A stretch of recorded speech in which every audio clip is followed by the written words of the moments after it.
Welcome everybody, this is Julie Honn, CEO of the Sammamish Chamber, and we are continuing our Chamber Chat series with our chamber members. And I just want you to get to know this one especially. We've got Zainab Kapadia from Entrepology Studio. She's one of our newer members and she has jumped in feet first with the chamber. We are so lucky to have her on board. And we're going to just get into some conversation about what she does. So let's talk about what you do and tell us about the services that Entrepology Studios offers. So anthropology is a made-up word. It comes from entre for entrepreneurship and logos for the logi, which comes from love of in Latin.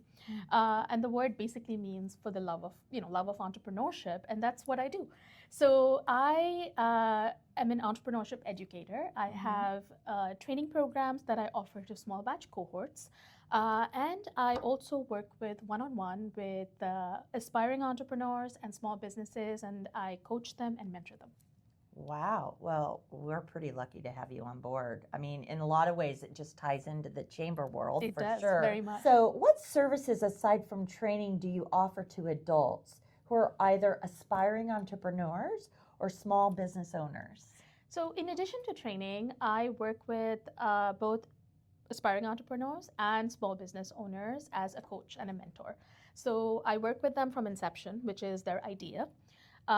Is your idea market ready? Is it viable? Is it monetized? Are your income streams defined? And I help develop business plans, marketing strategies, just all of that, the toolbox that needs to happen. I can help with business registration or suggesting different ways. And it's all about awareness and education and connections. So I because of what I do, I meet a lot of people, I know what they do. So there's a lot of opportunity for me to extend the right entrepreneur to the right service so that they keep growing and they keep, developing their business the way they want. Why is it important that youth be introduced to entrepreneurship? For most of my life, and I've been doing this for 20 years, I've been working with all age groups with a lot of focus on adults, because adults are best positioned to go out there and start earning and really reap all the benefits of entrepreneurship. But what the world is changing, and with AI coming in, one of the worries that I have as a parent, and that I sort of encountered a lot of other people that have the same worry, is are we sort of teaching our children to go into jobs that may no longer exist? Do we know what their future careers look like when AI, sort of really makes its mark? The job market right now is uncertain, and there is no, people think that it's going to get more and more uncertain. So that's like the pessimistic way of looking at it, which is, what are they going to do? Are they going to be unemployed? And the optimistic way of looking at it is, no, they're actually going to be entrepreneurial. They're going to look at their circumstances and they're going to build bigger, better, brighter. And that's what happens every time there is a great disruption. So the internet, for example, I just asked the encyclopedias, was a huge disruption in the market, and so many things changed as a result of the internet. Amazon, for example, is an internet baby that became so huge that now we can't think of anything, that is not Amazon related when it comes to retail, online retail. So all of those things sort of when taken in stride, and when we learn how to be entrepreneurial, are just exciting opportunities. They're not fear factors. And I think that it's never too young to learn how to be entrepreneurial. And that's one of the lessons that I drive from all the different countries in the world that I've worked in, that the younger they start, there's a lot of inhibitions that older people have that I have to, for example, work to overcome. One of the biggest is the fear factor, or the fear of taking certain risks that are necessary if you're going to be an entrepreneur. When we encounter, or when I train or teach younger audiences, I don't see that. I just see excitement about possibilities. I see, in fact, all of them think they're going to walk away from my business creation exercise a billionaire.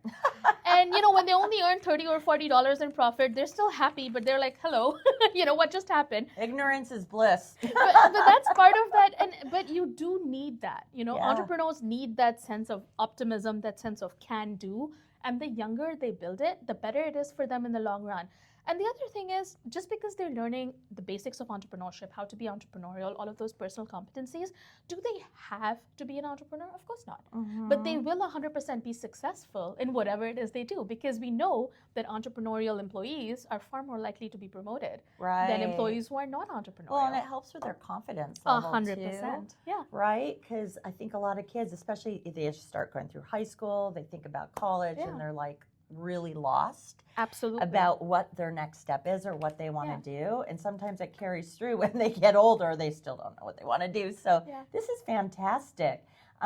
So it goes to show, because my next question was, is elementary school too young? So it isn't, because they're like sponges. Absolutely. And so I focus on different levels of the training programs that I author. So I actually make them. I'm an instructional designer, so I make my own training programs. And my elementary program is really all about, personal skill building. So there's a lot of, confidence. It's all life skills. So there's a lot of confidence, just how to take risks. And then there's some technical, which is, how do you price a product? How do you look for a good business opportunity? But it's simplified, obviously, for the audience. They do really, really well. In fact, a lot of them are so much easier to sort of teach than my middle schoolers, who are a little bit like, I have to impress them a lot more. But my elementary students are like just so into it. And then, of course, my middle schoolers are so motivated by the idea of being a millionaire and making money. And the first question they ask is, can we keep the money we earn? I was like, Can we do whatever you want with it? Go buy a video game. You're making money. You mean like all entrepreneurs? You can spend it how you like. So yes, I don't think elementary is too young, but I do not teach anything younger than third grade. So I do third grade, fourth grade, fifth grade. And then I go up because they do need to have certain basic math skills. Right. Makes sense. Then I go up. So I have a course for elementary students, one for middle school, one for high school. I have a course for young adults, 18 to 25. And then a course for adults. And then I have a course for seniors, which looks a little bit different. It's more on legacy building and, sort of giving back, because that's what a lot of seniors are interested in. Right. So then how many courses do you teach? It sounds like you have quite a few. So I have 6 entrepreneurship courses. And then, of course, I also, because of past experience, I'm able to teach other things that are entrepreneurship adjacent, like financial literacy, for example, which is part of it, but, a little bit different. But my entrepreneurship courses, there are 6. And I actually have 2 open courses coming up. So one of the feedbacks I got from some parents is that you're not offering this in our school. And I was like, well, your school actually has to agree to like have me come in, and it's a process. So sort of leading from that, I have a relationship with the All About School in Issaquah. It's right opposite. It's in the Highlands. And they have extended 2 classrooms to me. So I'm going to be teaching on Thursday evenings, 1 course for teens. And I've intentionally done it grade 5, 6, 7, 8, so that I can sort of get my late elementary and my middle school students together. And then on Friday mornings from 10:30 to 12, I'm teaching a course for adults, for aspiring entrepreneurs and small business owners. Wow. And this is at the school? This is at the All About School in Issaquah. It's a small school owned by Brad, who actually is one of the vendors that teaches chess. And their program is called All About Chess. Oh, nice. What a great, so you've got a great partnership with him. He's been wonderful. We haven't started yet. So once my first cohort starts, that's when the now, partnership are you in the actual schools? With the school districts? Okay. I am, yes. How does that work? So typically what happens is that a parent will reach out to me and I will give them that information, and then they will reach out to their PTSAs. Sometimes the PTSAs contact me. I have reached out to a number of PTSAs, but what I found is that when parents are engaged, the school tends to get the program in faster. And then based on availability, mine and the schools, we offer an after-school program that's 90 minutes for 10 weeks. So 90 minutes is one session, and we run the program for 10 weeks, which is typically what school sessions are. So it's fall or winter or spring. Oh, that's so great. Yeah. Wow, look at you. I just finished teaching my teens course at North Star Middle School. I'm currently teaching at Horace Mann Elementary, and I'm hoping to start teaching at McAuliffe soon, right here in Sammamish. Oh, wonderful. So why would small businesses need this kind of coaching? That is a great question. And I'll answer it by sharing a story. So my grandfather, who was one of the biggest influences in my life, he used to teach us all in stories and parables, and sort of I extend some of that into my training. And this story is about a boy who really wants to be a woodcutter's apprentice and eventually become a woodcutter. And the woodcutter is choosy about apprentices. So what he does is he does a little competition, and he has everybody who wants to be an apprentice come by and sort of try to achieve a certain goal with regards to woodcutting. And this boy joins the cohort, but he's really, really motivated. And he gets there earliest, he works longest, he takes less breaks. He really does everything right according to him, but he's still not reached the goal. And he doesn't do as well as some of the others. And obviously he's disappointed in his own performance, and then eventually he has like an exit interview of sorts with a woodcutter. And he tells the woodcutter, he's like, I really gave it my all. I tried so hard. I put in the hours, and I still didn't do, as well as some of the others. And the woodcutter looks at him and says, but did you take time to sharpen your axe? And that's what he didn't do. And I think we're all guilty of that, myself included, that we are working so hard and we're putting, and a lot of times businesses are our passion. This is what we're giving. This is the gift that we're giving to the world. So we're so busy inventing it, reinventing it, like putting everything we have into it, that we forget that we also need to sharpen our axe. We need to update our tools. We need to understand whether our planning process is actually getting us to where we want to go most effectively, most efficiently.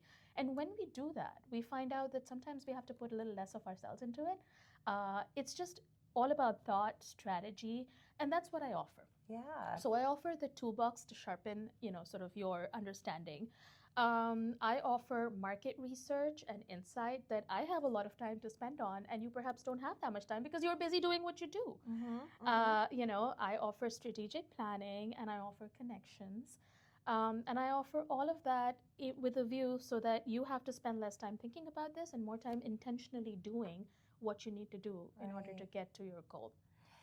Yeah, and that is so great for like solopreneurs, right? Because Absolutely. you feel a little bit siloed in your world where you don't have a lot of staff or other people helping you to brainstorm. And so it's hard to kind of think outside of the box. I know I ran into that with myself in this role. Is there's processes I've been using on the back end, and once I had someone come in and kind of help me look at them, there were more efficient ways to do what I was doing. Absolutely. And I had no idea. Right? So that is such a great thing to bring you in and help with that. And some of my clients actually just like to meet me and talk business. Yeah. And that's one of the interesting things, because we have so many friends in our lives and we have so many people, and not all of them find your business as scintillating as you do. Right. I run into that all the time. I mean, I really want to talk about Entrepology and nobody's listening. And what I do is I offer you that space where you can just talk and ideate and sort of get feedback, sure, but also sort of, it's like you don't have to talk to yourself. You have somebody there to be a sounding board. A lot of times that's where growth plans and really fantastic ideas generate from that brainstorming and that back and forth. So I think it's a very valuable exercise for aspiring entrepreneurs, of course, because they need a different kind of support. But for existing small business owners to take some time out of their schedule once a month, book a session and just talk about their business, about what's going right, what's not going as right, where is it that we can sort of start thinking about filling in some holes or sort of building better and bigger. Yeah, I love that. Well, how long have you been doing this kind of work? Kind of talk about your history, your career, maybe your education that makes you really relevant for this type of topic. So I have been doing this for 20 years. And when I told my middle schoolers that, they were like, "Whoa, you're old." I was like, "Thanks." Yeah, it was not fun. It was not a fun moment, but yes, I am old, and and with age comes experience. So 20 years ago, I sort of discovered a field called livelihoods. And this is within the international development space, so it's within the economic development realm. And what livelihoods does is it helps people reach better economic indicators in the expectation that their social indicators and their health indicators and their education indicators are going to improve, and it does. Within livelihoods, there are different strategic ways in which you can get people to start making more money. You can help them find jobs, so that you can help them find employment. You can help them learn a skill of some sort, and then vocational training. And then there is this big area of entrepreneurship. And that's where I sort of found a home. And I found it, a very happy field. And I'm an extrovert and I'm an empath, and I really enjoy working with people, and I sort of feed You off get that energy. I am as well. Yeah. So and the energy around anything entrepreneurship, and you would know, Julie, because you're around entrepreneurs all the time, it's just so happy, especially when they're doing well. is there's so much possibility. So I found myself always attracted to that. And then I was academically, my master's is in anthropology, which is another reason why anthropology is like a play on words. So I'm an anthropologist, and I love learning about human culture and anything to do with people. Sort of, you see the pattern here. And when I went into the development space, and I was trained in how to teach entrepreneurship, and I was trained by a whole bunch of different agencies, including my own mentor, who is an incredible entrepreneur based out of Pakistan, who has multiple businesses, and she is honestly the most inspirational person that I know. Her name is Shanaz. So she was one of my early teachers. And then I was trained by organizations as well. So I was trained by the International Finance Corporation. They have a Business Edge program. I was trained by the Mennonite Economic Development Agency. They're a Canadian organization. I was trained by the World Bank. I was also trained in certain programs by the USAID. They had something called a Firms Project, and part of that training was also on how to work with chambers. And how to build chamber services. And then I was also trained as an instructional designer and a master trainer. What that means is I can create my own programs, which I do, and that I can train trainers to deliver those programs. So that's basically all of that education and training I received all that long ago. And then I've continued to work in that field in different capacities, as a trainer, as a program designer, as just different things, as a consultant. And then last year, I decided to go fully local because of all of those other reasons that we spoke about earlier, and register Entrepology. And that's my baby now. And that's what I'm growing. Well, I just feel like we're just so blessed to have you, as a part of our chamber. And that's the way I'm going to segue into the chamber world. Clearly now, after you explained that, you kind of talked about working with chambers. What made you want to join the Sammamish Chamber? Clearly, it's probably because you're from here. But, and just talk a little bit, because you have really, like I said, you just kind of jumped in feet first, and you're helping us with some of the programs that we're trying to get going. And so talk a little bit about that, why you joined and what you're involved in here with the Chamber. Well, I think one of the main reasons for joining was you, Julie, and our conversation that we had at the Sammamish Farmers Market. But I think that when I registered my business, I was always going to join chambers, because as somebody who's worked with chambers and works with entrepreneurs, I really recognize and value the value that chambers bring to the world of entrepreneurship. Chambers are hubs where entrepreneurs get together. They build networks. Networking is like lifeblood to an entrepreneur. Without networks, we really can't go very far. The chamber also provides so many other opportunities, including discounts to different services and whatnot. True. So joining a chamber was inevitable. Joining the Sammamish Chamber, of course, part of it is from here. Part of it is because you guys do such a fantastic job of networking. I attended a few events before I decided, because, all nascent entrepreneurs like myself have to figure out where to put our money, where it's most effective. And one of the things that I loved about the Sammamish Chamber is how friendly it is to solopreneurs, maybe because of just how many solopreneurs there are. And it's also, and I love the She Leads event. That was my first experience, and that it was all focused on women entrepreneurs and building that community, which is important to me as a person, and as an entrepreneur. Community is what I gravitate towards. So that was also really, a really great introduction to the chamber. I have looked at, obviously, I have interacted with other chambers, because fact-finding is part of what I do, and, when there's an entrepreneur in a different area. But I continue to be impressed with the Sammamish Chamber and all the wonderful services, and I think I will continue to be a member for as long as Entrepology is a business. Well, we're very blessed. We've got you helping us with our youth program, our workshop series, so we're working on that, and maybe revamping the style of it so that it's more of what the kids want. As well as you're helping us with the farmers market planning. So we're just really grateful that you joined our chamber. just connected with you so easily because I think we kind of operate in the same manner and have the same energy level. Watch out. So anyways, well, I want to thank you for your time today. It was so fun to get to know you better. If you want to find out more about Entrepology Studio, you just go on our website, sammamishchamber.org, and you'll go under our member directory and you'll find all their information right there. And if you're interested in chamber membership, take a look at the website and check out all the great things we have to offer for our members. Thank you so much. Thank you, Julie. Yeah. Thank you.